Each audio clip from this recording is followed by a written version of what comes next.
দিদি, তোমার কি একদমই চুল পড়ে না? তুমি তোমার চুলের পেছনে প্রচুর খরচ করো, বোঝাই যায়।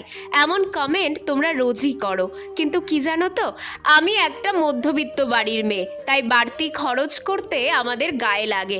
তাহলে আমার চুল এত হেলদি কি করে, আজকে সেটাই তোমাদের বলি, চলো। ছোট থেকেই 6 মাস পর পর হেনা করা আমার অভ্যেস। যখনই অতিরিক্ত চুল পড়ে, টুক করে একবার হেনা করে নিই।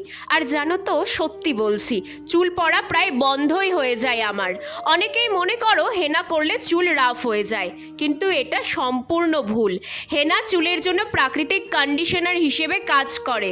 এতে ভিটামিন ই থাকে প্রচুর পরিমাণে, ফলে চুল পড়া কমে যায়। আগের দিন রাতে উষ্ণ গরম জলে আমি হেনা পাউডার ভিজিয়ে রাখি, তারপর পরদিন সকালে হেনাটা চুলে লাগিয়ে 3 ঘন্টা পর শ্যাম্পু করে নিই। তাই চুল ভালো রাখতে এবং চুল পড়া কমাতে তোমরাও হেনা ব্যবহার করতেই পারো।